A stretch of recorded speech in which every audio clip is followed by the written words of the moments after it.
আলহামদুলিল্লাহি রাব্বিল মাশরিকাইন ওয়া রাব্বিল মাগরিবাইন আল্লাযী খালাকা কুল্লা শাইইন যাওজাইন ওয়া আওজাবা আলাইনাল ইহসানা বিল ওয়ালিদাইন ওয়া নাশহাদু আল্লা ইলাহা ইল্লাল্লাহু ওয়াহদাহু লা শারীকা লাহু وأشهد أن محمدًا عبده ورسوله سيد الكونين صلى الله عليه وعلى آله وصحبه وأتباعه أجمعين ليلا ونهارا في الطرفين فقد قال الله تعالى في كلامه المجيد وبرهانه التوحيد جوان খুলে পড়েন আউযু বিল্লাহি মিনাশ শাইতানির রাজীম বিসমিল্লাহির রহমানির রহিম কুল ইন কুনতুম তুহিব্বুনাল্লাহা ফাত্তাবিউনি ইউহিব্বুকুমুল্লাহ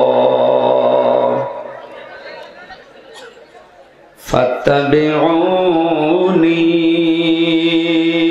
يحببكم الله ويغفر لكم ذنوبكم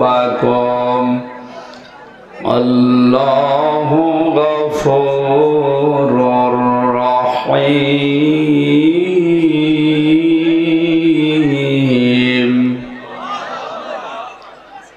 قل أطيعوا الله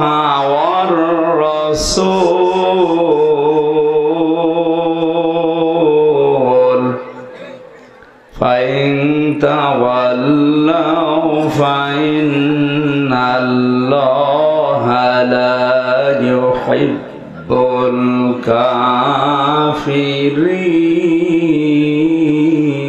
الكافرين صدقت يا ربنا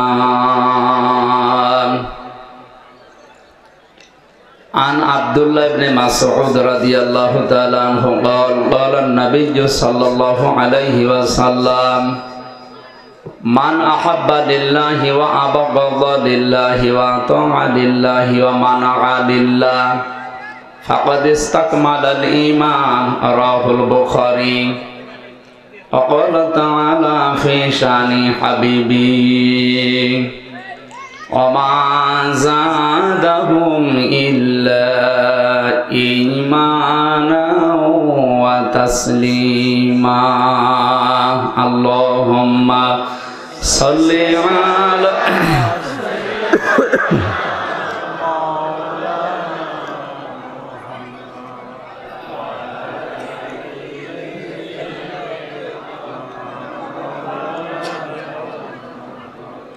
রসুল আমার ভালোবাসা রসুল আমার আলো আশা রসুল আমার প্রেম বিরহের মূল আলোচনা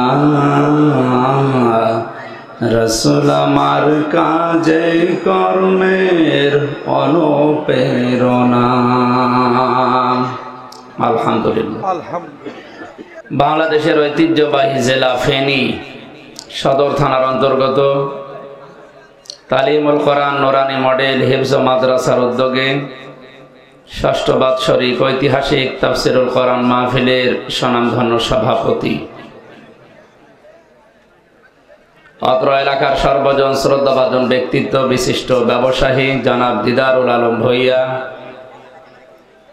মাহফিলের প্রধান অতিথি শাইখুল মাশায়েখ বিশিষ্ট ব্যবসায়ী জনাব জাহাঙ্গীর আলম, আতালাল্লাহু উমরাহু ওয়া বারাকাল্লাহু ফি হায়াতি, বলেন আমিন। এখানে উপস্থিত আছেন আমাদের অভিভাবক শ্রদ্ধাভাজন বড় ভাই জনাব আনোয়ার আহমেদ মুন্সি, চেয়ারম্যান ৮ নম্বর ধলিয়া ইউনিয়ন পরিষদ। এতক্ষণ যারা কোরআনে কারিম থেকে আলোচনা রাখলেন, মাওলানা হোসাইন আহমেদ মাহফুজ চুয়াডাঙ্গা, জনাব মাওলানা নিজামউদ্দিন আনসারি, বিশেষ মেহমান অনেকগুলো মানুষের নাম দেখতে পাচ্ছি, বিশেষ করে অ্যাডভোকেট আব্দুল মতিন, শাহনেওয়াজ ভুইয়া রাজু, আয়ুব আলী সবুজ, আব্দুল মমিন ভুইয়া, ইঞ্জিনিয়ার মোহাম্মদ মহিউদ্দিন, আলহাজ মোহাম্মদ নুরুল্লাহ, জনাব আব্দুর রহিম ভুইয়া রাসেল, জনাব নুরুল হুদা রাসেল, জনাব ফখরুল ইসলাম। এই মাহফিলটা যার মাধ্যমে নিয়েছি সেই কুষ্টিয়া থেকে এই ফেনী পর্যন্ত কোরআনের দাওয়াত নিয়ে, বিশেষ করে এ পাশের জেলার সন্তান জনাব দেলাওয়ার হোসেন ফরহাদ ভাই, আরো অনেক মানুষের নাম এখানে দেখছি। ওরাফানা লাকা যিকরাক, আল্লাহ এদের মর্যাদা সম্মান যেন আরো বাড়িয়ে দেন, বলেন আমিন। মঞ্চে বসা ওলামা একরাম, সামনে বসা মুসলমান ভাইরা, পর্দার আড়ালের সম্মানিতা মা এবং বোনেরা, প্রশাসনের ভাইরা, প্রাণ প্রিয় ফেনীবাসী, দল মত নির্বিশেষে কোরআনের অনুষ্ঠানে যারা এসেছি, খুশি হয়ে বলছি আলহামদুলিল্লাহ।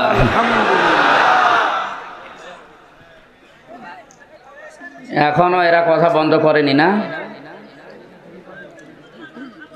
দাঁড়িয়ে আছেন, আমরা দেখতে পাচ্ছি ভাই, আর জায়গা নেই, আর এত মানুষ আসবেন না। না, এই সমস্যা তো, মানুষ বেশি হলে অনেকে মানে মন খারাপ করে, না জানেন কি হয়ে যায়, এখানে আসবেন না। মাইকিং শোনার পরও মনে করবেন শুনি নাই। 100-150 মানুষ হলে আমারও ভালো, আপনাদেরও ভালো। কোরআনে কারিম কি করে মানুষের সামনে উপস্থাপন করা লাগে তাফসীর আকারে, 1500 বছর আল্লাহ আগে আমাদেরকে শিখিয়ে দিয়েছেন। বিশ্বনবীকে আল্লাহ পাক বলেন, কিতাবুন উনজিলা ইলাইকা ফালা ইয়াকুম ফি সাদরিকা হারাজুম মিনহু লিতুনযিরা বিহি ওয়া যিকরা লিল মুমিনিন। সূরা আরাফের 2 নম্বর আয়াতে আল্লাহ পাক বলেন, একটা কিতাব আপনাকে আমি দিলাম, এটা দিয়ে মানুষদেরকে যখন সতর্ক করবেন, তখন আপনার মনের ভেতরে যেন কোনো সংকীর্ণতা, সংশয়, সন্দেহ, কোনো ভয় ভীতি এগুলো কাজ না করে। হারাজন শব্দের ব্যাখ্যা আমি তাফসিরে 2টা পেয়েছি। 1 নাম্বার, কোরআনে কারিম দিয়ে যখন আপনি সতর্ক করবেন, উপদেশ দেবেন, অনেক মানুষ এমন আছে কোরআনের সতর্ক বাণী বুঝতে না পেরে মন খারাপ করবে। এদেশে এরকম মানুষ এখন আছে। কোরআন দিয়ে আমি যেটা সতর্ক করতে চাই ওটা উল্টা বুঝে মনে করে রাজনীতি, উল্টা বুঝে তখন মন খারাপ করে ফেলে। হয়তো ফেনীতে এরকম মানুষ এখনো তৈরি হয়নি, তাই। 2 নম্বর, কোরআন দিয়ে উপদেশ দিতে গেলে, সতর্ক করতে গেলে, আবহমান কাল থেকে অনেক নিয়ম নীতি মানুষ ইবাদত মনে করে পালন করছে, কিন্তু কোরআনে কারিম দিয়ে যখন বলবেন ওইগুলো টিকবে না। আমি একটা বলছি, আমার এই ছোট্ট দৃষ্টিতে প্রায় 34টার উপরে এই বাংলাদেশে ধরা পড়েছে। ওয়ালিল্লাহিল আসমাউল হুসনা ফাদউহু বিহা ওয়াযারুল্লাযীনা ইউলহিদুনা ফি আসমাইহি সায়ুজসাউনা মা কানু ইয়ামালুন।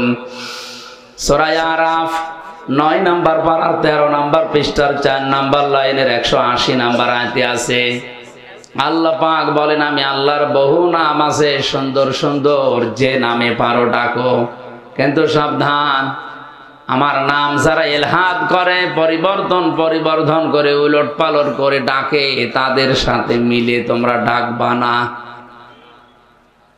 এই আয়াত কার? আল্লাহ। আল্লাহর নামে জিকির করা যাবে, তাকে ডাকা যাবে যেভাবে আল্লাহ পাক কোরআনে কারিমে শিখিয়েছেন, উযকুরুল্লাহা কামা আল্লামাকুম, তোমরা জিকির করো আল্লাহর ওইভাবে যেভাবে তিনি তোমাদেরকে শিখিয়েছেন। ৯৯টা নাম আমরা অনেকে জানি আল্লাহর নাম, আল্লাহর নাম ৫,০০০-এর উপরে। ডাইরেক্ট ইনডাইরেক্ট মিলে কোরআনে কারিমে বহু নাম আল্লাহ ছড়িয়ে দিয়েছেন। আপনি যে নামে পারেন ডাকবেন, কোনো অসুবিধা নেই। কিন্তু আল্লাহর নাম পরিবর্তন হয়ে যায়, তার নামের সাথে অন্য কাউকে জুড়িয়ে আপনি ডাকতে পারবেন না।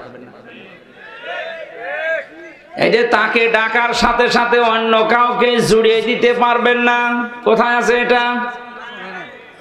সূরা ফুরকান ১৯ নাম্বার পারার ৪ নাম্বার পৃষ্ঠা ১৪ নাম্বার লাইনের প্রথম অংশে এটা পাবেন। আল্লাযীনা লা ইয়াদউনা মা'আল্লাহি ইলাহান আখার। এই যে মা'আল্লাহ, তোমরা যারা আল্লাহর সাথে অন্য কাউকে যোগ করো, ডাকো।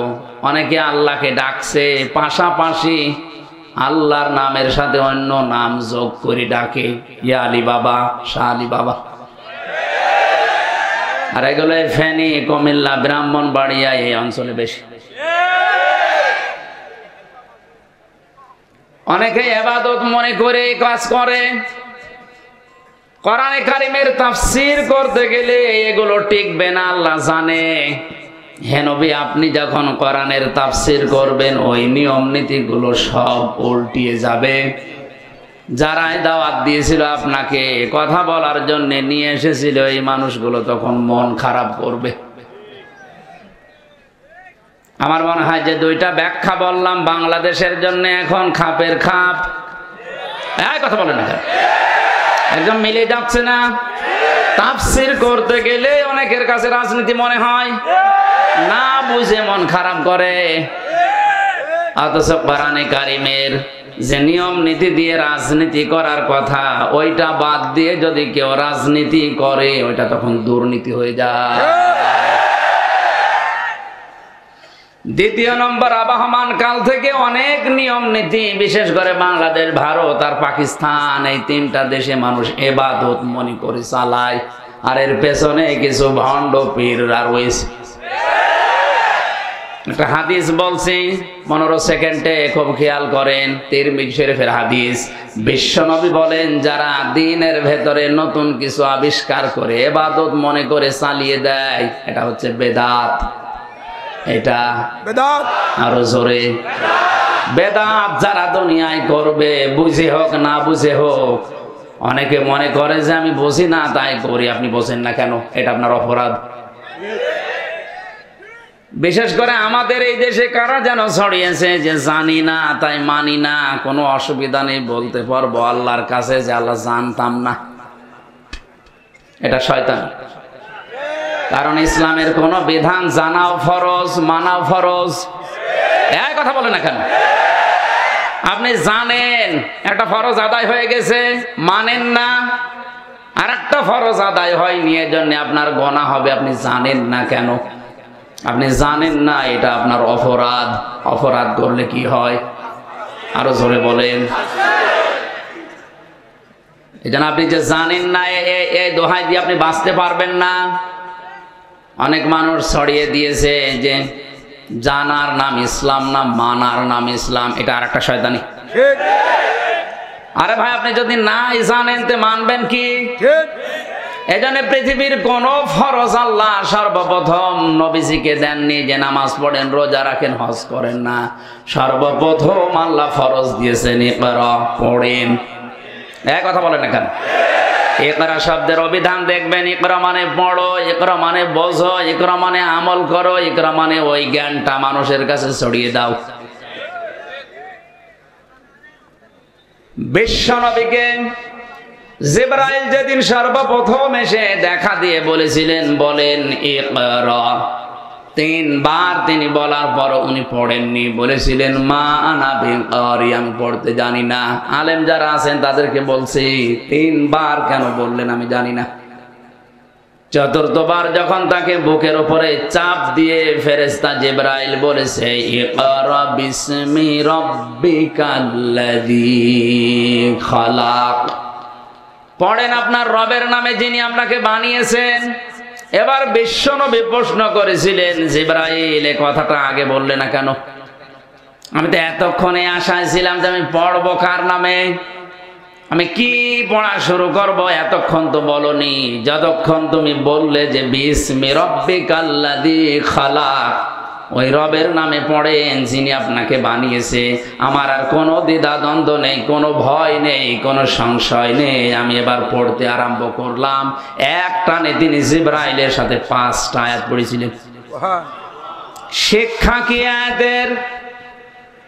বিশ্বনবী জিবরাইলের সাথে বললেন, বিইসমি রাব্বিকাল্লাযী খালাক, খালাকাল ইনসানা মিন আলাক, ইকরা ওয়া রাব্বুকাল আকরামুল্লাযী আল্লামা বিল কলাম, আল্লামাল ইনসানা মা লাম ইয়ালাম। জোরে বলেন আল্লাহু আকবার।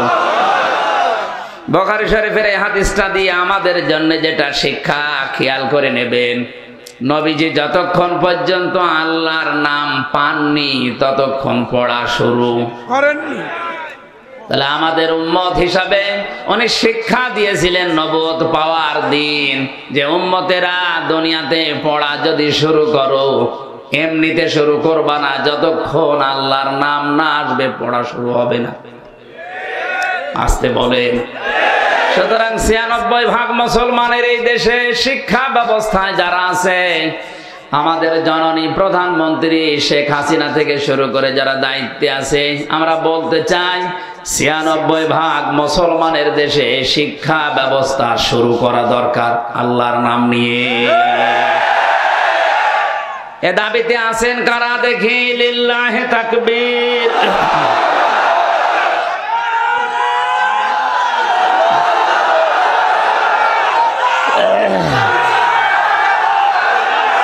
আলহামদুলিল্লাহ ভাই, ঠিক আছে, কথা বুঝলে হবে।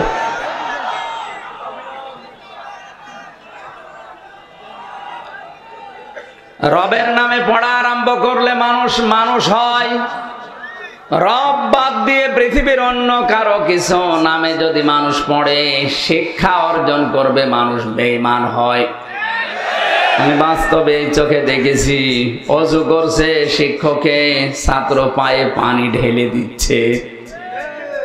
আমি এই চোখে এইটাও দেখেছি, বিশ্ববিদ্যালয়ে ক্লাস চলছে, ছাত্র জুতা দিয়ে পিটাচ্ছে শিক্ষক। ছাত্র তো দুইটাই, একটা মানুষের মতো মানুষ হয়েছে। এই যে কিছুক্ষণ আগে যে দুইটাকে দেখলেন, এগুলো মানুষের মতো মানুষ হবে। আমার মনে হয় এই শিক্ষাগুলো যদি ধরে রাখতে পারে, এই মেয়েটা, এই ছেলেটা কোনোদিন ওর বাবার মুখের উপরে তর্ক করবে না। সিস্টেম অপর পৃষ্ঠায় দেখুন, ভার্সিটিতে যে ছেলেটা জুতা দিয়ে পিটাচ্ছে, ওইটাও তো ছাত্র। কথা বলে না কেন? এইটার ভেতরে কোরআন আছে, এটা মানুষ হচ্ছে। ওটার ভেতরে কোরআন নেই, মাস্টার শেষ করার পর জানোয়ার হয়ে গেছে। এজন্য পড়া আরম্ভ করা দরকার। আগামী প্রজন্ম যদি আপনি রেখে যেতে চান সভ্য, নম্র, ভদ্র আল্লাহর নামে, এজন্য শিক্ষা ব্যবস্থায় আমরা চাই বিসমিল্লাহির রহমানির রহিম দিয়ে, ইন্নাদ-দীনা ইনদাল্লাহিল ইসলাম দিয়ে, ইকরা বিসমি রাব্বিকাল্লাযী খালাক দিয়ে যেন শুরু করা হয়। সর্বপ্রথম ফরজ আল্লাহ দিয়েছেন এই কারণে। এজন্য বেদাত যারা ঢুকিয়েছে তারা তো করছে, আপনাকে দিয়ে করাচ্ছে। আপনি বলেন আমি জানতাম না তাই এভাবে করেছি। না, আপনি জানেন না কেন? এজন্য বেদাত যারা করবে তাদের জন্য দুইটা শাস্তি। আল্লাহর নবী বলেন, যে লোকটা বেদাত করে আল্লাহ সঙ্গে সঙ্গে তার উপরে নারাজ হয়ে যায়। দ্বিতীয় নম্বর, কিয়ামতে যখন বিচার শুরু হবে, এই বেদাতকারীর জন্য নবীর সুপারিশ হারাম। আমি হাদিসটা পড়ার পরে চট্টগ্রাম বিশেষ করে এই বিভাগের দিকে মিলিয়েছি, অধিকাংশ মানুষ এই বিভাগে 10টা-12টা জেলাতে এত বেদাত বেশি হয়, এরা নবীর সুপারিশ থেকে অধিকাংশ মানুষ জেনে হোক না জেনে হোক বঞ্চিত হচ্ছে। আপনি রাগ করলেও এটাই সঠিক। দ্বিতীয় নম্বরে যারা জালিম শাসকের তোষামত করে চলে, এদের জন্য নবীর সুপারিশ হারাম। এটা এই দেশে এখনো শুরু হয়নি, এটা সব আমেরিকায় চলছে।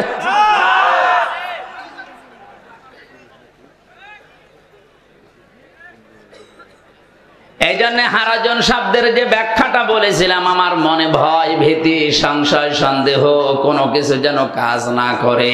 ওয়াযিকরা লিল মুমিনিন, কারণ কোরআনে কারীম হচ্ছে মুমিনদের জন্য জিকির, উপদেশ। কাদের জন্য? মুমিনের। আল্লাহ আমাদেরকে কোরআনে কারীমের প্রচার করার যে ধরন শেখালেন, এইভাবে করে যেন উপস্থাপন করতে পারি তৌফিক দেন, বলেন আমিন। দরুদার সালাম পাঠ করছে আমাদের নবী মুহাম্মদুর রাসূলুল্লাহ সাল্লাল্লাহু আলাইহি ওয়াসাল্লামের প্রতি। একটা পরিচিত আয়াত আজকে পড়েছি, কিন্তু এখান থেকে নতুন তথ্য কিছু আমরা বের করব, আবিষ্কার করব ইনশাআল্লাহ। জবান খুলে আমি চট্টগ্রাম বিভাগের জন্য এটা পড়লাম, কারণ আছে, কারণ এই এলাকায় আয়াতটা চলে বেশি। নবীর ভালোবাসা মহব্বত এই নিয়ে চলছে বিভিন্ন ঝামেলা আর দুর্নীতি, এটা পরিষ্কার করা লাগবে কোরআনের এই আয়াত দিয়ে আজকে ইনশাআল্লাহ। কারণ তাফসির হয় এই দেশে 5 রকমের তাফসির হয়। সরকারি তাফসির হয়, বেসরকারি তাফসির হয়, খানকার তাফসির হয়, নাটকীয় তাফসির হয়, আর দরকারি কোরআনিক তাফসির হয়। আমরা কোরআনে কারিমের যে তাফসির কোরআন মাহফিল লিখেছেন, এর হক আদায় করার চেষ্টা চালাবো ইনশাআল্লাহ। জবান খুলে কোরআনের সোনালী আয়াত পড়েন। আউযু বিল্লাহি মিনাশ শাইতানির রাজিম। বিসমিল্লাহির রহমানির রহিম। তুমি যুবক মানুষ কি উঠবে না? মরবে মানুষ না উঠে যেতে পারে। যুবক মানুষ উঠলে কত মেয়ের বাপ এখানে আসে না, দেখলে জীবনে বিয়ে দেবে ওর সাথে। এমনি চেয়ারম্যানে বিয়ে হচ্ছে না। আশা করছি কেউ উঠবেন না। ভাই 1 ঘন্টা সময় পাচ্ছে, আপনি উঠবেন কেন? উঠবেন না, চেয়ারম্যান বিয়ে করবে ইনশাল্লাহ।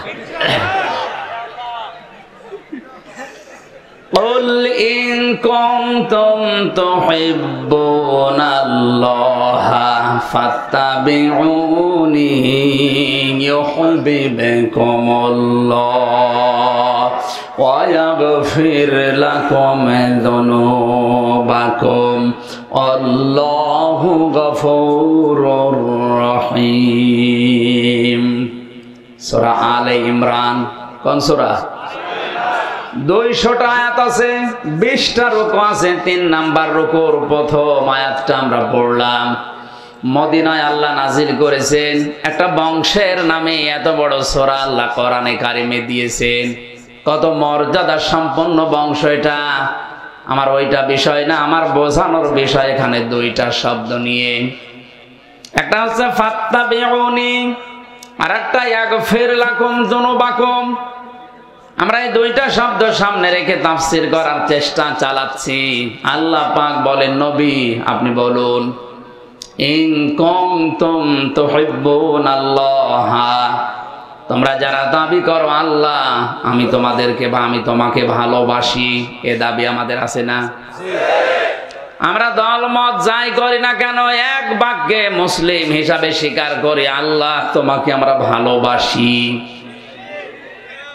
আল্লাহ তাআলা ওইটাই জানিয়েছেন, যারা বলে যে আল্লাহ তোমাকে ভালোবাসি, এই কথা যারা স্বীকার করে, মুখ দিয়ে বলে, বিশ্বাস করে যে আল্লাহ আসলেই তোমাকে ভালোবাসি, আল্লাহ পাক বলেন নবী আপনি তাদেরকে বলেন ফাত্তাবিউনি, তারা যেন আপনার অনুসরণ করে।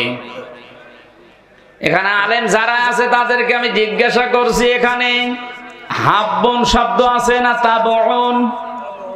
বলেন বলেন। হাব্বন মানে ভালোবাসা, আর তাবউন মানে দেখে দেখে চলা। বিশ্ব নবী এই পৃথিবীতে কিভাবে চলেছেন ওইভাবে দেখে দেখে জীবন চালানোর নাম হচ্ছে তাবউন, অনুসরণ। অথচ আমরা এদের ব্যাখ্যা করছি আল্লাহকে যদি ভালোবাসতে চাও রসুলকে ভালোবাসো। আরে ভালোবাসা মাস্ট বি, এটা তো লাগবেই, কিন্তু এখানে এই শব্দ আল্লাহ দেননি। আল্লাহ দিয়েছেন রসুলের অনুসরণের মাধ্যমে ভালোবাসার প্রমাণ দাও। এ দুনিয়াতে যারাই রসুলকে ভালোবেসেছে তারা তার কথা মেনে অনুসরণ করে প্রমাণ দিয়েছে। বলেন। আব্দুল্লাহ আনসারীর জীবনী পড়েছি রাদিয়াল্লাহু তাআলা আনহু, নবীজির কাছে একদিন মাত্র শুনেছিলেন যে জামাতে হাজির হয়ে নামাজ পড়লে 27 গুণ সওয়াব বেশি হয়। অনেকে এই সওয়াবটা কিছু মনেই করে না, যেখানে সেখানে একা একা নামাজ পড়ে নিচ্ছে না। যদি কেউ জামাতে হাজির হয়ে নামাজ পড়তে পারে, একা একা 27 বার নামাজ পড়লে যে সওয়াব হবে, একবার জামাতে হাজির হয়ে নামাজ পড়লে ওই সওয়াব হবে। হ্যাঁ, মুসাফিরের জন্যে, জেলখানায় কয়েদিদের জন্যে, এবং কোনো ঝামেলা যদি মসজিদে রাস্তায় থাকে তাদের জন্য এটা ছাড় আছে, তাদের জন্য শর্ত না। কিন্তু কোনো মানুষ যদি সময় সুযোগ আছে এরপরও জামাতে হাজির হয়ে ইচ্ছা করে নামাজ না পড়ে, হাদিস এসেছে ওর নামাজ হবে না। নামাজের হক যেটা, ওয়াকিমুস সালাতা ওয়া আতুজ যাকাতা ওয়ারকাউ মা'আর রাকিঈন। 43 নম্বর আয়াত সূরা বাকারার আল্লাহ পাক বলেন নামাজ কায়েম করো, যাকাত দাও, আর রুকুকারীদের সাথে রুকু করো। তার মানে জামাতে হাজির হয়ে নামাজ পড়ো। আশা করছি আমাদের জীবনে জামাত যেন নষ্ট না হয়, বলেন আমিন। হযরতে আব্দুল্লাহ আনসারী রাদিয়াল্লাহু তাআলা আনহু মসজিদে সবার পরে যান, সালাম ফেরানো শেষ হয়ে গেলেই তিনি আবার দৌড় দেন বাড়ির দিকে।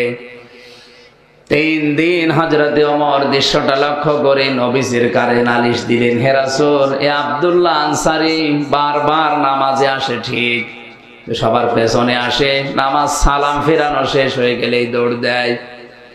আপনিই তো বলেছেন মসজিদে মুনাফিকদের জন্য কষ্ট হবে আর বাজার মুনাফিকদের জন্য আনন্দ লাগবে। আপনি একটু জিজ্ঞাসা করেন তো ওনাকে। আল্লাহর নবী বলেন আন্দাজে কোনো কথা বলা, ধারণা করা ঠিক না, চলো দেখি। 4 জন সাহাবী নিয়ে নবীজি তার বাড়ির সামনে গিয়ে সালাম দিলেন, আসসালামু আলাইকুম ইয়া আহলাল বাইত। বাড়ির ভেতর থেকে 3 বার সালাম দেওয়ার পরে হযরতে আব্দুল্লাহ কাঁপতে কাঁপতে বের হয়ে আসলেন। নবীজি বললেন, আব্দুল্লাহ তুমি তো জানো আমি নবী যদি কারো উপরে রেগে যায়, রাগ করি, মন খারাপ থাকে, তাকে আল্লাহ জান্নাতে দেবে না। কেন 3 বার ডাকা লাগলো? সাহাবী বলে, হুজুর আমার কিছু কারণ আছে। বিশ্ব নবী বলেন, ওমর সহ কিছু সাহাবী তোমার নামে নালিশ দিয়েছে। তুমি সবার পেছনে যাও মসজিদে, সবার আগে তুমি নামাজ শেষ করে দৌড় দাও, কারণ কি? সাহাবী বলে, ইয়া রাসূলুল্লাহ, ইয়া হাবিবাল্লাহ, আমি মসজিদে যে আপনার কথা শুনতে আমারও মনে চায়। আমরা স্বামী স্ত্রীর এমন একটা পোশাক আছে শুধু নামাজের, বাকি যে পোশাক আছে এগুলো দিয়ে নামাজ পড়া যায় না।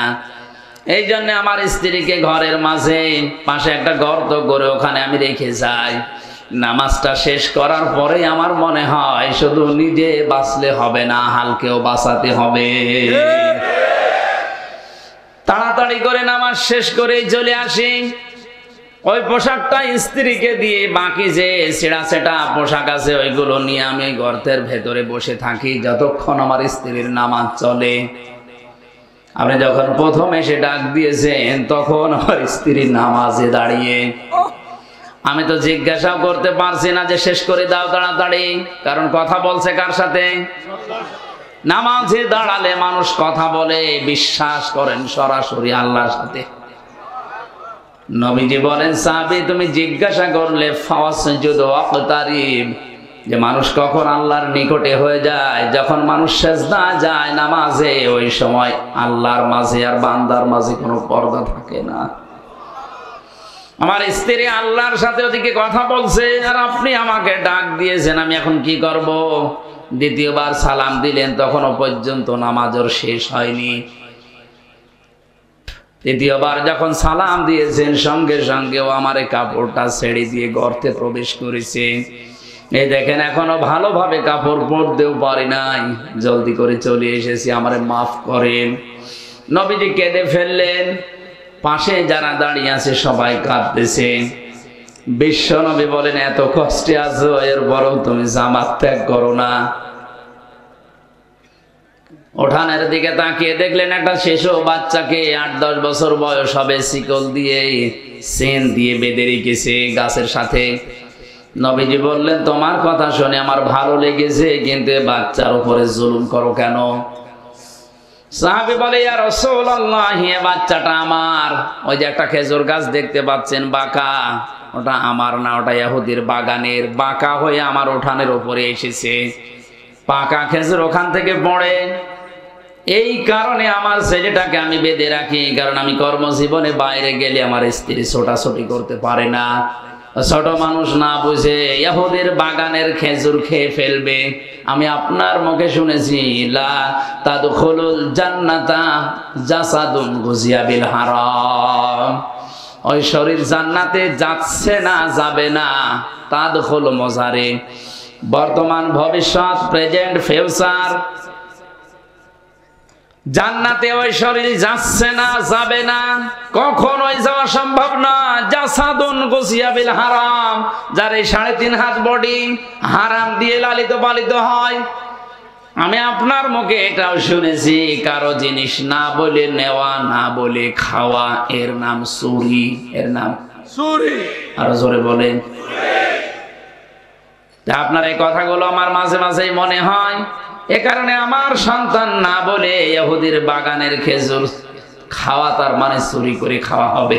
একটা হারাম জিনিস খেয়ে ওর শরীরে রক্ত মাংস তৈরি হবে, ওটা জান্নাতের জন্য হারাম হয়ে যাবে, জাহান্নামের জন্য ওয়াজিব হয়ে যাবে।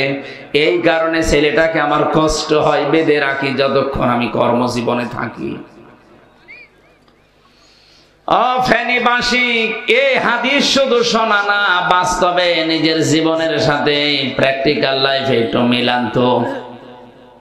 তারা নবীকে ভালোবেসেছে, মহব্বত করেছে অনুসরণের মাধ্যমে তার কথাকে। কথা বলে না কেন? আর আমরা এমন আশিকে রাসূল হয়ে দাঁড়িয়ে আছি, নবীজির জীবনের যে কথাগুলো ছিল ওগুলো আমাদের জীবনে নেই। আন্দাজে শুধু জিলাপি আর খিচুড়ি খাওয়ার জন্য মহব্বত দেখায়। আমি তো আমার এই ছোট্ট জীবনে 33 বছর বয়স, আমার যতটুকু আমি বুঝছি, এই দেশের যত ইবাদত বেশিরভাগ সব খাওয়া ভিত্তিক। সবে বরাতে খাওয়া, এক কথা বলে না কেন?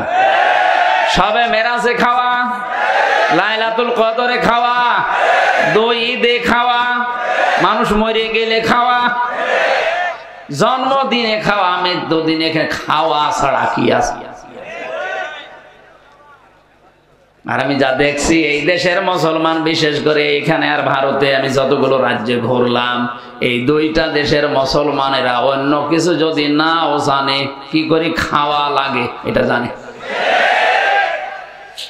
আমার দাদা একটা গল্প বলতেন, এক মুসলমান, এক খ্রিস্টান আর এক ইহুদি, তিনজন মিলে দোস্তি করে সারাদিন ঘোরাঘুরি করে বলছে খোদা লেগে গেছে, খাবার নিয়ে আসে।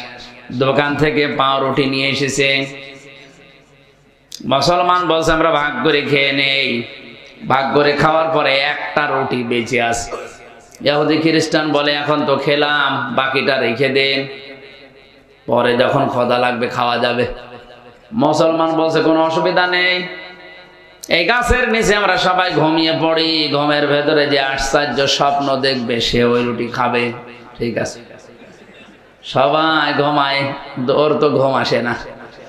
ওই দুইজন তো ক্লান্ত, সারাদিন পরিশ্রম করে হাঁটাহাঁটি করে ঘুমিয়ে গেছে গাছের নিচে। আস্তে করে উঠে রুটিটা খেয়ে এবার ঘুমিয়েছে। খ্রিস্টান উঠে ডাক দিয়ে বলছে ওঠেন। কেন? আমি এমন আশ্চর্য স্বপ্ন দেখলাম, স্বপ্নের ভেতরে দেখি প্রথম আসমানে আমার নবী হযরত ঈসা আলাইহিস সালাম আমাকে ডাক দিয়ে বুকে জড়িয়ে বলে, উম্মত আমি তোর উপরে খুশি। ওই যে রুটি আছে তুই খাবি। রুটি তো আমার হয়ে গেছে, আপনারা ওঠেন না কেন? ইহুদি ডাক দিয়ে বলে, তোমার স্বপ্ন হলো, তুমি তো প্রথম আসমানে। আমার নবী হযরত ঈসা মুসা আলাইহিস সালাম ষষ্ঠ আসমানে আমারে ডাক দিয়ে বুকে জমা দিয়ে, কপালে জমা দিয়ে বুকে জড়িয়ে বলছে, উম্মত তোর বাস্তব জীবনের উপর আমি রাজি আছি। ওই যে রুটি আছে তুই খেয়ে নে। এত বড় জায়গায় ষষ্ঠ আসমানে আল্লাহর সাথে যিনি কথা বলতেন মুসা নবী, তিনি যদি এ কথা বলতে পারতেন রুটি তো আমার, মুসলমান তো জেগে ঘুমাচ্ছে, ওঠে না। আরে যখন গোতা দিয়ে চিমটি দিয়ে তুলেছে, বলেছে কি ওঠো না কেন, রুটি তো আমাদের হয়ে গেছে। কিন্তু সবই শুনছে, ডাক দিয়ে বলছে তোমাদের স্বপ্ন হলো। তোমরা যখন ঘুমিয়ে গিয়েছো আমি দেখি বিশাল এক দৈত্য দানব আমার সামনে এসে বলছে, এই মুসলমান যদি বাঁচতে চাস রুটি খা। করবো কি, জীবন বাঁচানোর তাগিদে রুটি খেয়ে ফেলিস। ইহুদি খ্রিস্টান ডাক দিয়ে বলে, ভাই এত বড় বিপদ গেল, আমাদের ডাকতে পারলে না। ডাকবো কি করে, একজন আছে প্রথম আসমানে আর একজন ষষ্ঠ আসমান। ওরা বলছে ঠিক আছে বিপদ কেটে গেছে, এই ভালো। কি করে খাওয়া লাগে ধান্দা করে, এটা আমরা সবচাইতে বেশি জানি। নবীর মহব্বত দেখাতে গিয়ে তার জন্মদিন মৃত্যুদিন পালন করতে গিয়েও খাওয়া, অথচ তার অনুসরণ জীবনে আনে না। আল্লাহ ওইটাই জানিয়েছেন, যদি দাবি করো যে আল্লাহ তোমাকে ভালোবাসি, তোমাদের প্রথম নাম্বারে দায়িত্ব হচ্ছে আমার নবীর অনুসরণ করো, না নবীকে ভালোবাসো। তার অনুসরণ করা লাগবে, তার প্র্যাকটিক্যাল লাইফটা দেখে চলার মাধ্যমে, নাকি ইয়া নবী সালাহ শেষ হয়ে গেল। শব্দের দিকে খেয়াল করেন তো, কেউ যদি অনুসরণ করে, আল্লাহ বলেন ইউহিব্বুকুমুল্লাহু, আমি আল্লাহ নিজে তাকে ভালোবাসা আরম্ভ করব। এখানে আলেম যারা আছেন বলেন তো, এখানে ইউহিব্ব এটা মজারে না মাজি? মজারের শব্দ, এটা বর্তমান ভবিষ্যৎ, প্রেজেন্ট ফিউচার। আল্লাহ মাজি অতীত শব্দ দেননি। যে আপনি অনুসরণ আরম্ভ করেছেন, আল্লাহ আপনাকে ভালোবাসা শুরু করেছিলেন না। যখন অনুসরণ আরম্ভ করবেন তখন আপনাকে আল্লাহ ভালোবাসা শুরু করবে। এখন আমার প্রশ্ন, এই অনুসরণ কি আংশিক না পূর্ণাঙ্গ? আরো জোরে।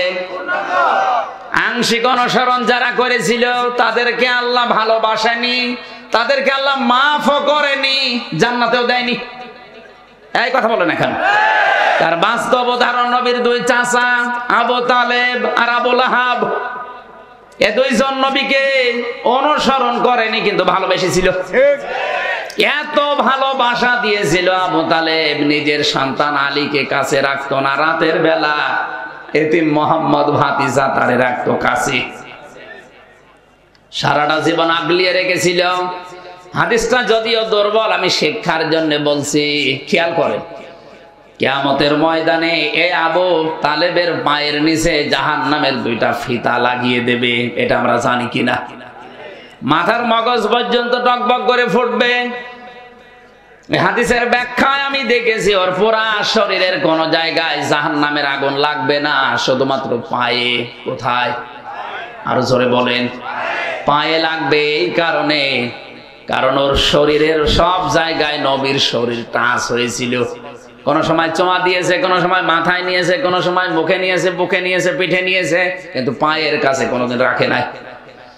এই কারণে আল্লাহর নবীর শরীর, ওর শরীরের যেখানে যেখানে লেগেছে ওই জায়গাগুলোতে জাহান্নামের আগুন লাগবে না, শুধুমাত্র পা দিয়ে কোনোদিন স্পর্শ হয়নি, এজন্য পায়ে লাগিয়ে দেবে আগুন। কি ভালোবাসা ছিল তার জীবনে, আপনি লক্ষ্য করেন। কাফেররা এসে যখন বলেছিল, আবু তালেব আপনারে ভাতিজা এই ভাইয়ের ছেলেকে নিষেধ করেন, যদিও চাচা বিভিন্ন জিনিসের অফার দিয়েছিল। নবীজি আসার পরে তাকে ডাক দিয়ে বলে, মুহাম্মদ ওরা এসেছিল এই অফার গুলো দিয়েছে, তুমি কি করবা? বিশ্বনবী বলেন, চাচা ওরা যেটা দিতে চায়, সুন্দরী নারী, গাড়ি বাড়ি, ক্ষমতা, ধন সম্পদ, এগুলো তো দেওয়া সম্ভব। যেটা দেওয়া সম্ভব না, আকাশের ওই চাঁদ যদি আমার বাম হাতে, সূর্য যদি ডান হাতে এনে দেয়, যে কালেমাটা নিয়ে এসেছি, 1 সেকেন্ডের জন্য এ দাওয়াত বন্ধ করা সম্ভব না। ওই দিন আবু তালেবের ভাষা শোনেন, ডাক দিয়ে বলেছে, ভাতিজা মুহাম্মদ, তোমার কাজ তুমি চালিয়ে যাও, আমি তোমার ধর্ম গ্রহণ করলাম না, কিন্তু তোমারে আমি বাধা দেব না। কেউ বাধা দিতে আসলেও আমি তারে নিজে ঠেকাবো।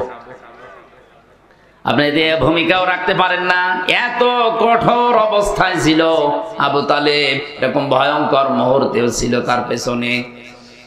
এরপরেও লোকটা যেদিন মারা যাচ্ছিল, বিশ্বনবী এসে তার বালিশের কাছে বসে বসে বলেছিলেন, ইয়া আম্মি আবি তালিব, কুল লা ইলাহা ইল্লাল্লাহ হাজ্জুল লাকা ইনদাল্লাহি ইয়াউমাল কিয়ামাহ, রাহুল বুখারী।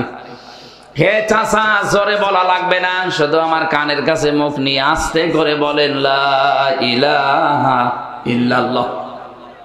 আপনি মুহাম্মাদুর রাসূলুল্লাহ বলার দরকার নেই, শুধু আল্লাহর ঘোষণাটা দেন, কিয়ামতের দিন আমি ঝগড়া করে আপনাকে জান্নাতে নিয়ে যাব। পাশে আবু জেহেল আর আবু সুফিয়ান দাঁড়িয়েছিল, ডাক দিয়ে বলে, নেতা পড়বা, সারা জীবন বাপ দাদার ধর্ম অনুসরণ করলে, এখন ভাতিজার নতুন ধর্ম গ্রহণ করে কলঙ্কিত হবা, মানুষ তোমারে ভীরু বলবে, কাপুরুষ বলবে। আবু তালিব ডাক দিয়ে বলে, ভাতিজা মুহাম্মদ, আমারে মাফ করে দিও, তোমারে কালেমাটা আমি পড়তে পারলাম না। জোরে বলেন নাউজুবিল্লাহ। নবীজির মন খারাপ হয়ে গেল। সঙ্গে সঙ্গে কোরআনে কারিমের আয়াত আল্লাহ নাযিল করলেন, ইন্নাকা লা তাহদি মান আহবাবতা ওয়ালাকিন্নাল্লাহা ইয়াহদি মাইয়াশা ওয়া হুয়া আ'লামু বিল মুহতাদিন। সূরা কাসাসের 56 নম্বর আয়াতে আল্লাহ পাক বলেন, হে নবী, আপনি মন খারাপ করেন কেন?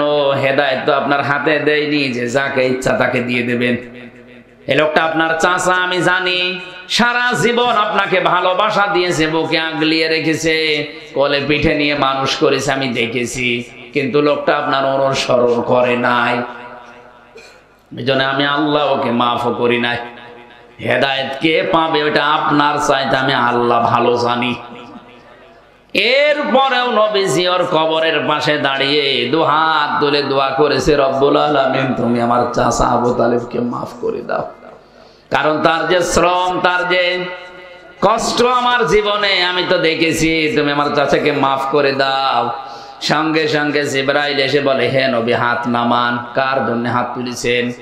মা কানা লিন-নাবিয়্যি ওয়াল্লাযীনা আমানু আইয়াস্তাগফিরু লিল মুশরিকিন ওয়ালাউ কানু উলি কুরবা মিন বা'দি মা তাবায়্যানা লাহুম আন্নাহুম আসহাবুল জাহিম। সূরা তাওবা 113 নম্বর আয়াত।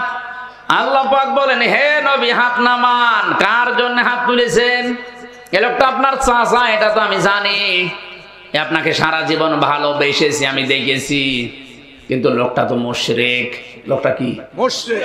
কোন নবীর জন্য, কোন ইমানদারের জন্য জায়েজ না, শোভনীয় না, উচিত না, এটা বৈধ না যে কোন মুশরিকের জন্য আমি আল্লাহর কাছে ক্ষমা চাবে। কাকে বলছে? নবীকে। বলেন বলেন, নবীজিকে যদি এ কথা বলতে পারে, ওয়ালাউ কানু উলি কুরবা, যদিও নিকট আত্মীয় হয়, এটা আপনার, তাও আপনি পারবেন না।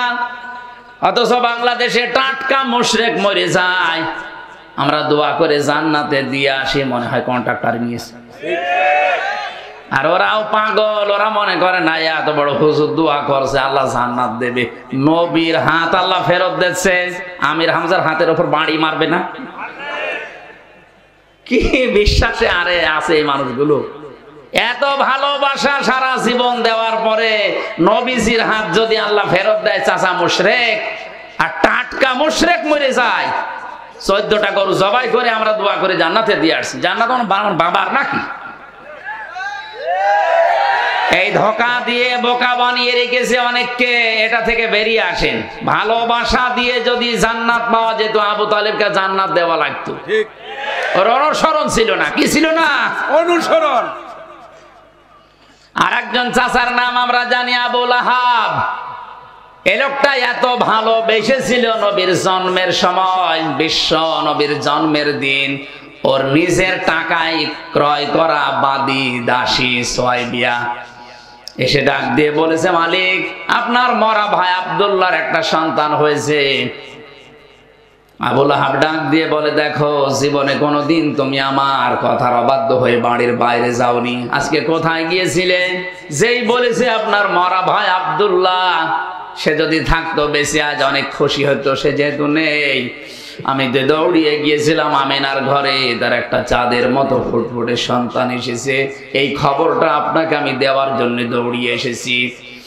আবু লাহাবের রাগ ছিল, এরপরও সঙ্গে সঙ্গে ভাতিজার কথা শোনার পরে ওই সময় ডাক দিয়ে বলেছে, সোয়াইবিয়া আমার ভাই আব্দুল্লাহ থাকলে অনেক খুশি হতো।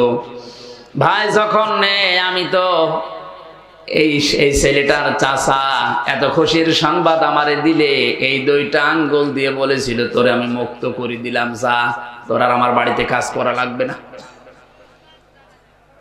বলেন তো কত ভালোবাসা থাকলে নিজের টাকায় কেনা এত বড় একটা বাদীকে মুক্ত করে দিতে পারে? আপনি তো 2 টাকাও দিতে চান না। ভালোবাসা কম ছিল না, কিন্তু তার বিরুদ্ধে আমার আল্লাহ কোরআনের আয়াত নাজিল করেছে। যখন এই বিশ্ব নবী কালেমার দাওয়াত দিয়েছে, লোকটা অনুসরণ করে নাই, আগের ভালোবাসাও ভুলে গেছে, অনুসরণ বাদ দিয়ে পাথর মেরেছে। কথা বলেন না কেন? তাব্বালাকা আলিহাদা জামাতানা, পাহাড়ের ওই পাদদেশে দাঁড়িয়ে এই লোকটাই সর্বপ্রথম পাথর তুলে নবীর দিকে এইভাবে নিক্ষেপ করেছিল। তাফসিরে হাক্কানিতে আমি পড়েছি, পাথরটা নবীজির শরীরে লাগে নাই, সামনে পড়েছিল। খেয়াল করেন আলেম যারা আছেন, পাথরটা কিন্তু নবীর শরীরে লাগে নাই, সামনে পড়েছিল। যেহেতু সর্বপ্রথম পাথর তুলে এভাবে নিক্ষেপ করেছে, আল্লাহ এত বেশি রাগ করেছিলেন ওই সময়, পুরা কোরআনের ভেতরে ওর নামে আল্লাহ একটা সূরা নাজিল করেছেন, তাব্বাত ইয়াদা আবি লাহাবি ওয়া তাব। আল্লাহ পাক বলেন, ধ্বংস হয়ে যাক আবু লাহাবের 2 হাত এবং সে নিজে, এবং ধ্বংস হয়েছে। খেয়াল করেন তো শব্দের দিকে, আবু লাহাব পাথর নিক্ষেপ করেছিল কয় হাত দিয়ে? আল্লাহ এখানে কয় হাতের নাম দিয়েছেন? 2 হাত। ইয়াদা নেছিল, শব্দটা নুন পড়ে গেছে। ইয়াদা শব্দের শাব্দিক অর্থ হচ্ছে 2 হাত। আল্লাহ অবিচার করে ফেলেছে আবু লাহাবের উপরে। ভালো করে বলেন না, মানে ও তো পাথর নিক্ষেপ করেছিল 1 হাত দিয়ে, ধ্বংস করলে 1 হাত করবে, 2 হাত করলো কেন? আপনি যে কোনো জিনিস এভাবে তুলে যদি ছুঁড়ে মারতে চান, দেখবেন 1 হাত দিয়ে হয় না, এ হাতও নড়াচড়া করে। কথা বলেন না কেন? আল্লাহ পাক এইটাও সহ্য করেন নবীর বিরুদ্ধে।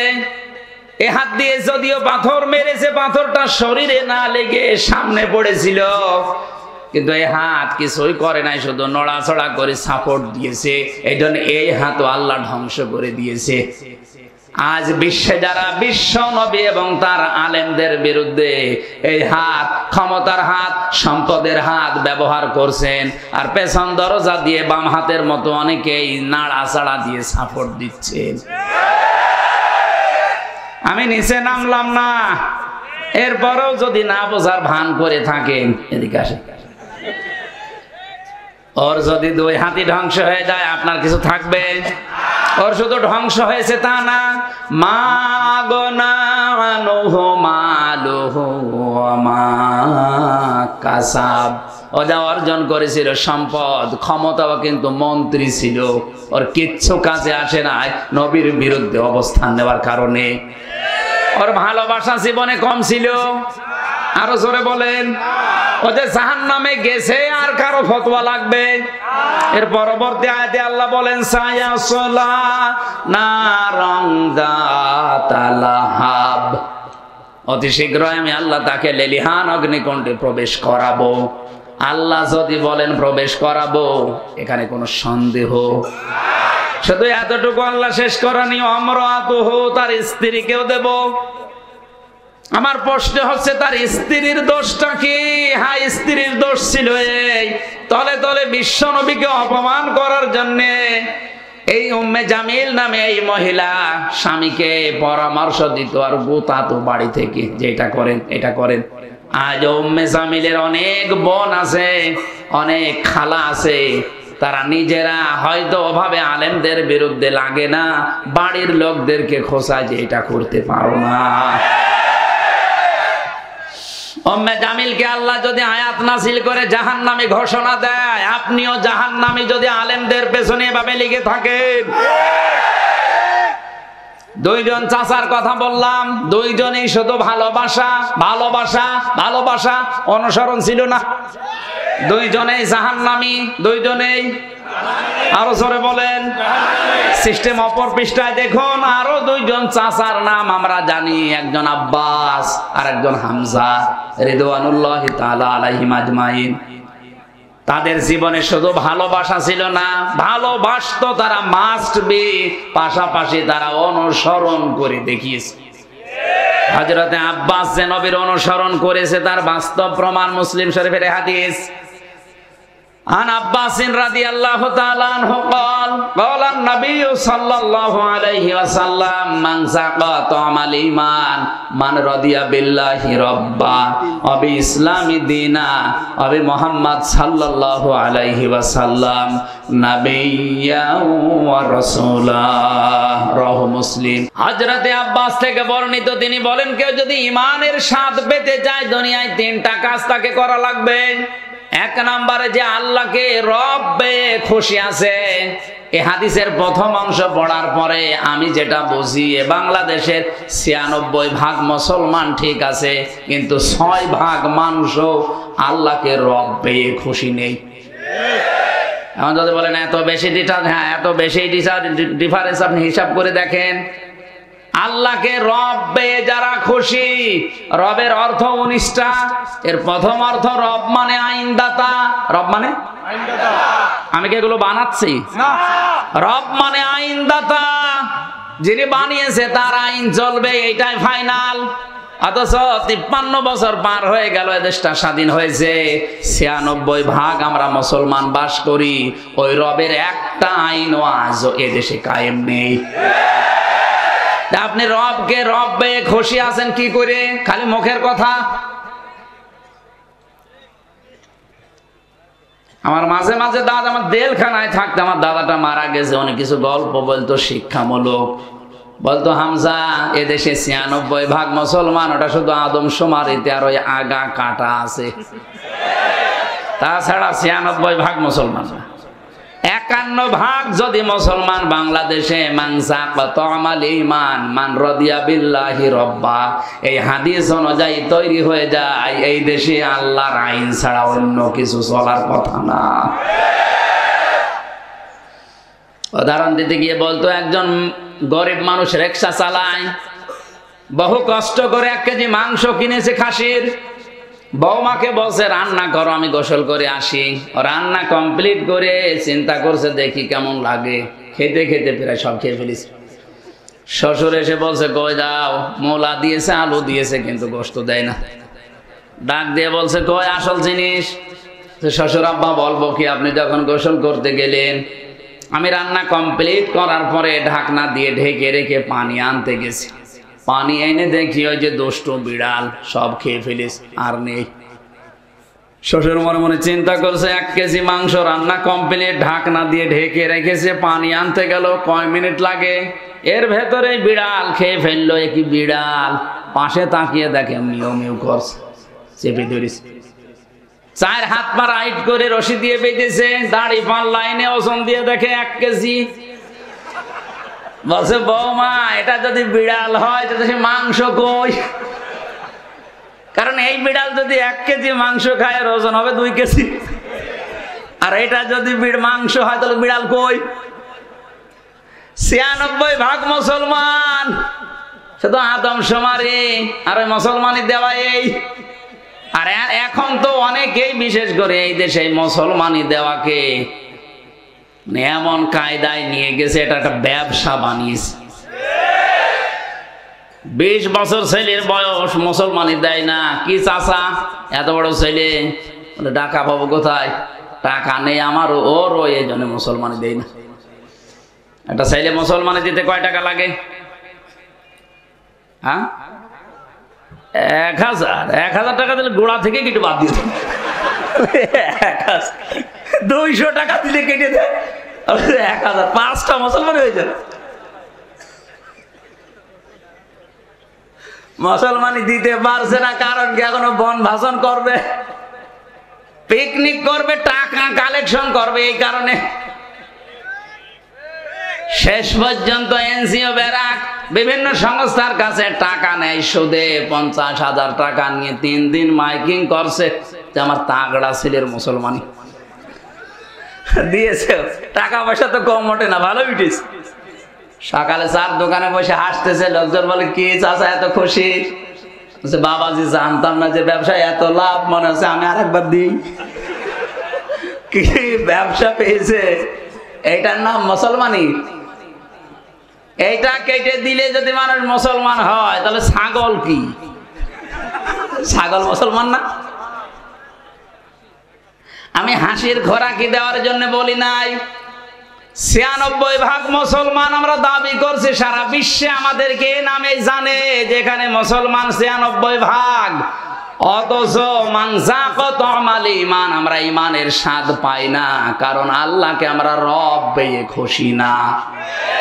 হযরতে আব্বাস রাদিয়াল্লাহু তাআলা আনহু আল্লাহকে রব পেয়ে খুশি, কথা বলেন না কেন? উনি আল্লাহকে রব পেয়ে খুশি ছিলেন। দ্বিতীয় নম্বরে ইসলামকে জীবন ব্যবস্থা হিসাবে পেয়ে উনি খুশি ছিলেন। আল্লাহর নবীকে আদর্শ পেয়ে উনি খুশি ছিলেন। এই জন্য তিনি ঈমানের স্বাদ পেয়ে এই হাদিসটা বর্ণনা করেছেন। জোরে বলেন সুবহানাল্লাহ। উনি যে জান্নাতি তার প্রমাণ সূরা বাইয়ানার শেষ আয়াত। আল্লাহ পাক সাহাবীদের জন্য এই আয়াতটা নাজিল করেছেন, রাদিয়াল্লাহু আনহুম ওয়া রাদু আন। আমি আল্লাহ এদের উপরে রাজি হয়ে গেছি, এরা যেমন আমার উপরে রাজি। তার মানে হযরতে আব্বাস শুধু ভালোবাসা দেননি, পাশাপাশি তিনি নবীর অনুসরণ করে দেখিয়েছেন, এই জন্য জান্নাতি। কথা বলেন না কেন? আর একজন চাচার দিকে তাকান, হযরতে হামজা। উনি শুধু ভালোবেসেছেন তা না, তার জীবনী পড়তে গিয়ে দেখেছি তাকে 70 টুকরা করেছে, তার লজ্জা স্থান পর্যন্ত 3 টুকরা করেছে। এরপরেও তিনি নবীর আদর্শ ছেড়ে দেননি। কথা বলে না কেন? উনি নবীকে ভালোবেসেছেন একদিকে, এই ভালোবাসার প্রমাণ দিতে গিয়ে জীবন পর্যন্ত দিয়েছেন। আল্লাহর নবীর আদর্শটা এত বেশি অনুপ্রাণিত হয়ে গ্রহণ করেছিলেন, যেদিন নবীজির মাথা ফাটা অবস্থায় দেখলেন, স্বীকার করে বাড়িতে আসার পরে তার স্ত্রী মুখ ভার করে বসে আছে। ডাক দিয়ে বলে, স্ত্রী মুখ ভার করে আসো। বলে, মুখ ভার করবো না, তোমার এতিম ভাতিজা মোহাম্মদকে আবু জেহেল রড দিয়ে মাথার উপরে পিটিয়ে রক্ত বের করে দিয়ে কাবার পাশে শুইয়ে রেখেছে। ওই অবস্থায় তীর ধনুক নিয়ে আবু জেহেলকে ওইভাবে আঘাত করার পরে নবীর কাছে গিয়েছে। ডাক দিয়ে বলে, মোহাম্মদ তোমাকে যেভাবে মেরেছিল আমি ঠিক ওইভাবেই মেরে এসেছি, তুমি কি খুশি হয়েছো? বিশ্ব নবী বলেন, চাচা আমি খুশি হতে পারলাম না। হামজা ডাক দিয়ে বলে, চা ভাতিজা কি করলে তুমি খুশি হবে বলো, আমি আজকে তাই করব। নবীজি বলেছিলেন, চাচা আপনি কি সত্যি আমাকে খুশি দেখতে চান? বলে, হ্যাঁ। আবু জেহেল না, এরকম হাজারো আবু জেহেলের মাথা ফাটিয়ে প্রতিশোধ নিলে আমি খুশি না। যদি আপনি আমার আদর্শটা মেনে নেন, আমার আনিত কালেমা যদি পড়তে পারেন, আমি খুশি হয়ে যাব। হযরতে হামজা ওই দিনই বলেছে, ভাতিজা প্রতিশোধে যখন তুমি বিশ্বাসী না, তোমার চরিত্র তো আমি আগেই জানি, পেছনের দিকে আমি আর তাকালাম না, সব কিছু ছেড়ে দিয়ে তোমার আদর্শে অনুপ্রাণিত হয়ে আমি তোমার কালেমা স্বীকার করে নিলাম। হযরতে হামজাকে 70 টুকরা করে তার কলিজা বের করে চিবিয়েছে, 3 টুকরা করেছে লজ্জায় স্থানের পরেও তিনি ছেড়ে যাননি। তিনি জান্নাতি না জাহান্নামী? তিনি যে জান্নাতি তার প্রমাণ কোরআনে কারীম। হযরতে হামজার ছোট একটা মেয়ে ছিল, জীবনে পড়তে গিয়ে দেখলাম সে এসে বলছে, হে রাসূল, হে আমার চাচাতো ভাই, আমার বাবা শহীদ হয়েছে, আমি শুনেছি বাবা শহীদ হয়েছে, আপনি আমারে বলেন বাবা শহীদ হলে তো জান্নাত পাওয়ার কথা, কারণ আমি কোরআনে পড়েছি আলা তাহসাবান্নাল্লাযীনা কুতিলু ফি সাবিলিল্লাহি আমওয়াতা বাল আহইয়াউন ইনদা রাব্বিহিম ইউরযাকুন। সূরা আলে ইমরানে আল্লাহ পাক বলেন, হে নবী, যারা আমি আল্লাহর রাস্তায় শহীদ হয়, যাদেরকে হত্যা করা হয়, মানুষগুলোকে আপনি মৃত বলবেন না, এরা জীবিত। শুধু জীবিত না, এরা আমি আল্লাহর কাছে খাবার খাই। জোরে বলেন সুবহানাল্লাহ। হযরতে হামজা যে খাবার খেয়েছেন তার প্রমাণ হচ্ছে মেয়েটা ডাক দিয়ে বলে, আমার বাবা জান্নাতে, এটা আমি দেখতে চাই। বিশ্বনবী বলেন, বোন আমার জান্নাতে আছে, আমি এখন দেখাবো কি করে। হঠাৎ করে আকাশের দিকে তাকিয়ে ছোট মেয়েটা বলছে, আব্বু আমি এখানে। বিশ্বনবী বলেন, বোন কাকে ডাক দাও। মেয়েটা বলে, ইয়া রাসূলুল্লাহ, ওই যে আকাশের দিকে তাকিয়ে দেখলাম কিছু পাখিদের সাথে আমার বাবা পাখা লাগিয়ে উঠতেছে। নবীজি বলেন, বোন আমার ওটা আকাশ না, ওটা আল্লাহর জান্নাত। ফেরেশতাদের সাথে তোমার বাবা পাখা লাগিয়ে জান্নাতের ভেতরে ভ্রমণ করছে। হযরতে হামজা এতটুকু শেষ করেননি। কোন মানুষ যদি মারা যায় ঈমান নিয়ে, সে কবরে থাকবে, ঘুমিয়ে থাকবে, কিয়ামতের দিন একবারে উঠবে, এতটুকুই শেষ, আর কিছু নেই। যারা আলেম আছে তাদেরকে বলছে, রশিদ ভাই, যারা ঈমান নিয়ে মারা যাবে, কবরে থাকবে, ঘুমিয়ে থাকবে, কিয়ামতে যেদিন সিংহায় ফৎকার দেওয়া হবে ওই দিন উঠবে, আর কিছু আছে নেই। কিন্তু কেউ যদি শহীদ হয়, শাহাদতের মরণ পায়, এই লোকটা মরণের পরে ঘুমাবে না, ওই লোকটা জীবিত এবং আল্লাহ নিজে তাদেরকে খাবার খাওয়াবে। আমরা জানি মানুষ ঘুমিয়ে থাকলে খাবার খাওয়া লাগে না, বলেন বলেন। জেগে থাকলে খাবার খাওয়া লাগে, আর খাবার খেলে রক্ত, গোশত, মাংস তৈরি হয়। হযরতে হামজাকে যেখানে কবর দিয়েছে, 30 বছর পরে কবরটা ভেঙে গিয়েছিল। মদিনা একবার প্রচন্ড ঢল হওয়ার কারণে পানির সাথে রক্ত ভেসে আসছিল। ওই সময় যারা তার সাথে যুদ্ধ করেছিল তাদের এখন মুরব্বী হয়ে গেছে। রক্ত অনুসন্ধান করতে গিয়ে দেখে 30 বছর আগে উহুদের ময়দানে হযরতে হামজাকে যত টুকরা টুকরা করেছিল, সেই সমস্ত জায়গা থেকে তাজা রক্ত ফিনকি দিয়ে বের হচ্ছে। উনি যদি খাবার না খাবে, এতে রক্ত এলো কোথায়? এক কথা বলেছে না কেন? এই জন্য পৃথিবীতে যারা শহীদ হচ্ছে, যারা শাহাদতের মরণ পাচ্ছে, যারা গুম হয়ে যাচ্ছে, যাদেরকে বিনা কারণে হত্যা করা হচ্ছে, আপনি মৃত বলবেন না। আর ওদেরকে আল্লাহ এমনিতে এভাবে মরণও দেয় না। ওয়ালিয়ালামাল্লাহুল্লাযীনা আমানু ওয়া ইয়াত্তাখিযা মিনকুম শুহাদা। সূরা আলে ইমরানের 140 নম্বর আয়াতের শেষের দিকে আছে, কিছু মানুষের জীবন যৌবন, কিছু মানুষের কর্মজীবন আমি আল্লাহর কাছে ভালো লাগে, ওদেরকে শাহাদতের মরণ দিয়ে আমি আল্লাহ ধন্য করি। জোরে বলেন সুবহানাল্লাহ। সুতরাং যারা শাহাদতের মরণ পাচ্ছে, উল্টা পাল্টা ধারণা করবেন না, ওরা কিন্তু জীবিত। 70-80 বছরে আর কি খেয়েছে, এখন কিয়ামত পর্যন্ত আল্লাহ নিজে তাদেরকে খাওয়াবে। এখানে জেলখানায় 3টা বছর আমার সারা জেলখানায় 3টা বছরে প্রতিদিনের তাহাজ্জুদের দোয়া ছিল, আল্লাহ তুমি আমারে মরণ দিও, আল্লাহুম্মা ইন্নী আসআলুকা শাহাদাতান ফি সাবিলিক। এমনি আমি মরণ চাই না, আল্লাহ যদি মরণ আমারে দাও তুমি শাহাদতের মরণ দিও। কারণ 33 বছর আর কি খেয়েছি, শাহাদতের মরণ যদি আমি পাই, হযরতে হামজার মতো কিয়ামত পর্যন্ত জীবিত থাকতে পারবো, আল্লাহর জান্নাতি খাবার আল্লাহর হাতে খেতে পারবো। হযরতে হামজা হযরতে আব্বাস দুইজন নবীকে শুধু ভালোবাসা দিয়েই শেষ করেছে না অনুসরণ করেছে? এখানে দুইজন জান্নাতি আর আগের দুইজন জাহান্নামী। আপনার এখনো বিবেক খোলে না, খালি ভালোবাসা দিয়ে শেষ করে দেবেন। অনুসরণ করে দেখান হামজার মতো, আব্বাসের মতো। শব্দটা কি ছিল? কেউ যদি অনুসরণ আরম্ভ করে তাকে আল্লাহ ভালোবাসা শুরু করবে। এখন এই অনুসরণ কি আংশিক না পূর্ণাঙ্গ? আমরা যেটা করছি এটা তো আংশিক হয়ে যাচ্ছে, কারণ আমাদের জব্বা নবীজির মতো, পাগড়ি নবীর মতো, কিন্তু নবীজির মতো সমাজ ব্যবস্থা আমাদের নেই, নবীর মতো রাজনীতি আমাদের জীবনে নেই। তাহলে আমাদের অনুসরণ কি পূর্ণাঙ্গ না আংশিক? আরো জোরে। আংশিক অনুসরণ করলে ইউহিব্বুকুমুল্লাহ, আল্লাহ ভালোবাসবে, কথা আছে? নেই। এজন্য আমাদের অনুসরণ করা লাগবে পূর্ণাঙ্গ। আল্লাহ তখন ভালোবাসা শুরু করবে।